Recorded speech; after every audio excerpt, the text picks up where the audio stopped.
Sensory integration is our ability to take in sensory input and use that information efficiently to create a response, which is usually a motor movement.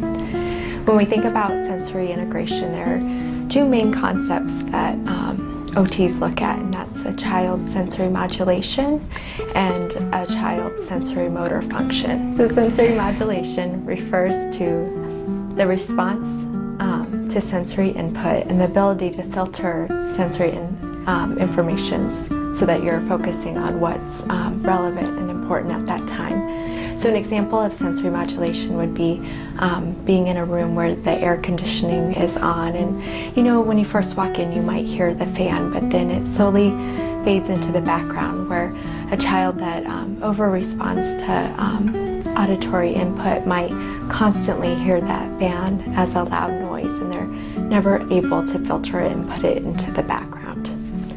So when OTs look at sensory modulation, there's different patterns that OTs will look at. Some children may over-respond to sensory input, and that means that the sensations are interpreted as overwhelming or unpleasant or even harmful.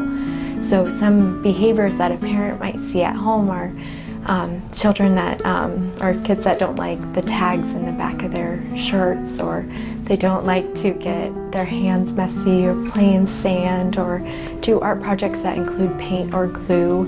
They may hate the sound of flushing toilet in a public restroom, or even be sensitive to movement, so they don't like playing on the swings or the slides at the playgrounds.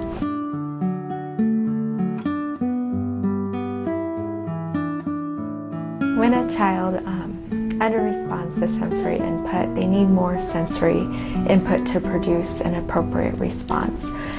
So parents might see behaviors like having a difficult time noticing touch, or a child that gets doesn't notice when their hands or their face are messy or wet.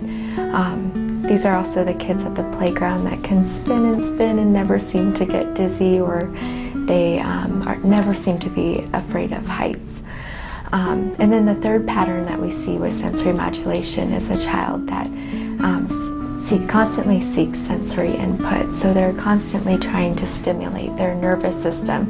They may appear hyperactive or impulsive, but with the right amount of sensory input, they're able to calm down and regulate and focus.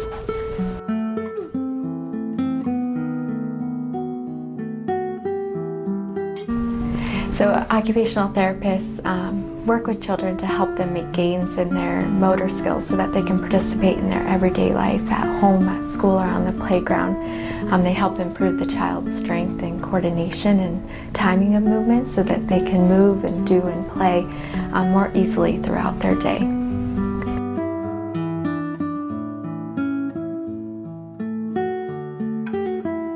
Occupational therapists at ALLS are able to look at the child and look at them in their, not only in the clinic through observations, but also we're able to look at the child in their home life and in their school life and really see how their sensory, maybe their sensory differences or their motor planning differences, or both, are impacting their daily life and what they need to do. And we're able to work with families and educators and anyone in that child's life and the child to help make those day-to-day things easier.